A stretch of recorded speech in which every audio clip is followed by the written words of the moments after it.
Good day, ladies and gentlemen, panel of justice, God debater, and my fellow people. My name is SIDI the Interviewer. Me, I want to interfere the man. The man beside me, the man. Kilo coin. Badanu. Let's see what belong. Side Sabaina mungbe side bi ti daddy mi kọ́lé sí ẹ̀yìn bele na be. Me, I want to add the two question. Mo fẹ́ béèrè question mẹ́fà lọ́wọ́ yín ṣé ṣe tán láti down. Yes. Mr. Nuru. Yes. Say tí rain bá rọ̀, tójò bá rọ̀, ṣé mo ti window. If the rain falling, you will close the window? No, I don't close. Mama sílẹ̀ kó mi ó gbé wa lọ. I máa ṣílẹ̀kùn lẹ̀ kó mi pé kó mi ó lè gbé wa lọ. The man. Yeah. Me, I want to add the question. Say man phone breast it. Say man breast is sitting. Ọjọ́ tí n bá rántí lẹ́ẹ̀kọ̀ọ̀kan bọ̀ tí n bá gbàgbé tún dọjọ́ mi ọjọ́ rẹ̀. Kí n fọ yín. Àní mo máa ń fọ̀ sọ tí n bá gbàgbé dọjọ́ mi ọjọ́ rẹ̀. And mostly ẹ̀kan lọ́dún náà ni mi ò mú ẹ̀kan yẹn jẹ. Okay, the man. Me, I want to add the question again. Ṣé tẹ́ bá fọ aṣọ mi ń san aṣọ kẹ́ ẹ tó san. Tí n bá fọ aṣọ sí mo máa ń sùn. The man wears clothes. Ṣé máa ń rèsì clothes kẹ́ ẹ tó san. Bẹ́ẹ̀ni, mo máa ń fún kí n tó sa. But àwọn ìbéèrè tẹ́ ń béèrè ẹ ti ẹ̀dùn náà ojú kan lẹ fi mú sójú yín rí bí ni. The man, ẹ má fẹ́ bu ara bò mí. Ẹ má fẹ́ bu ara bò mí. Me and the interviewer mo ń béèrè question lọ́wọ́ yín ni. Ẹ mọ̀ ń sọ ọ̀gbà tẹ́ ń paná ojú kan tẹ́ fi kan ìran. Rúgà nìkan lè mímọ̀ tí máa ń ṣe báyìí. Oúnjẹ sí ìranjú olórí búkú bẹ́ẹ̀ sí ìranjú ti yín. The people, me I want the add the question. The man, ebu. Ah. Sorry. Oda, I say kí mo béèrè question tó kù àbí mo béèrè mọ́. Má bínú. The man, ṣé mo yàgbẹ́. Yàgbẹ́. You sit, ṣé mo sit. Mo níwọ̀n ó ti béèrè pé ṣé mo máa ń sùn, mo níwọ̀n èṣù àbí. Ṣé mo fọ bọ́sẹ̀ sí? Rárá mi ò ṣe wọ boxer. Ẹ máa ń gbẹ́ pọ̀ kí ni. The man no wear boxer. The man máa ń gbé kinní wọn káàkiri àdúgbò. But actually ṣé ó ń ṣe interview ni àbí nǹkan ló ràn wá àdúgbò yìí. Torí ọjà ó ti máa jẹ́ ọmọ kéékèèké bọ́nú báàgì. Ìtò ń sọ yóò bára wọn mọ́ ọjọ́ interview. Ó rí pé mo ń dán lóhùn látàárọ̀. Interview ni mi. Ṣe sùúrù. Mo fẹ́ kó parí ogun tó fẹ́ parí ni o. Bó ṣe wà ó ti sìnrìn ò ní lọ ń bí tó. Good day, ladies and gentlemen, panel of justice, God debater, and my fellow people. My name is SIDI the Interviewer.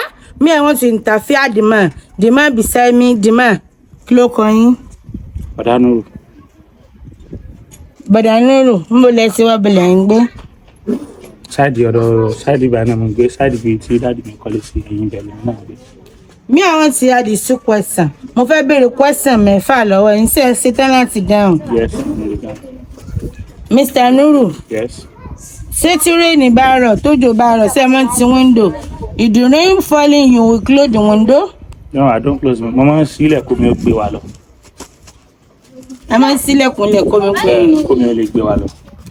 The man. Yeah. Me, I want to add the question. Say man phone breast it. Say man breast is sitting. Ọjọ́ tí n bá rántí lẹ́ẹ̀kọ̀ọ̀kan bọ̀ tí n bá gbàgbé tún dọjọ́ mi ọjọ́ rẹ̀. Kí n fọ yín. Àní mo máa ń fọ̀ sọ tí n bá gbàgbé dọjọ́ mi ọjọ́ rẹ̀. And mostly ẹ̀kan lọ́dún náà ni mi ò mú ẹ̀kan yẹn jẹ. Okay, the man. Me, I want to add the question again. Ṣé tẹ́ bá fọ aṣọ mi ń san aṣọ kẹ́ ẹ tó san. Tí n bá fọ aṣọ sí mo máa ń sùn. The man wears clothes. Ṣé máa ń rèsì clothes kẹ́ ẹ tó san. Bẹ́ẹ̀ni, mo máa ń fún kí n tó sa. But àwọn ìbéèrè tẹ́ ń béèrè ẹ ti ẹ̀dùn náà ojú kan lẹ fi mú sójú yín rí bí ni. The man, ẹ má fẹ́ bu ara bò mí.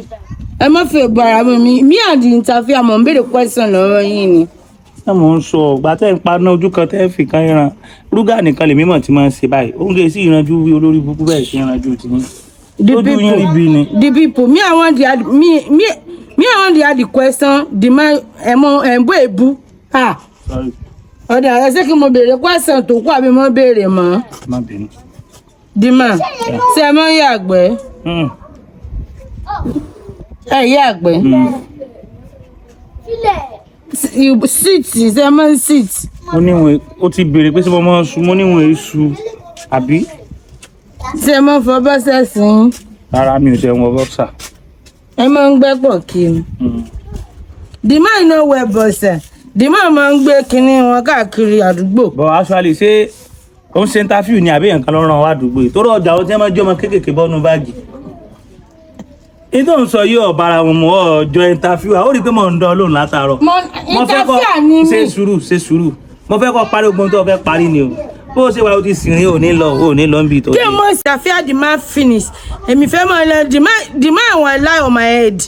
God bless you. See you guys next week. God bless you. Wọ́n bí ìyá ẹ̀ àbólórí bu. Mo ti ṣe interview tán. Ìgbà tó sí èrè sọ wá wáìnì mi ni òde òun béèrè pé ṣé mi mọ̀ su àbí mi èṣù. Ṣé interview gidi nu wọ́n rán wa kọ́ wa salami ni ọ̀ jẹ́wọ́ ẹ̀ tó bá rán wa. Kò sí ẹni tó rán mi wá mo wá ṣe interview àárín ni. Ojú rẹ ti rí bí lónìí o. Eléyìí tó dé yìí ó ti sì yan interview. Kí ló sọ? Olórí burúkú ò ní sórí rẹ̀. Orí bí ẹrù wèrè ìmẹ̀ tí ń bà ló ń torú nǹkan báyìí. Aláyé bàjẹ́ ayé bí ẹ̀yìn. Kò sí ní dáa fún ọ.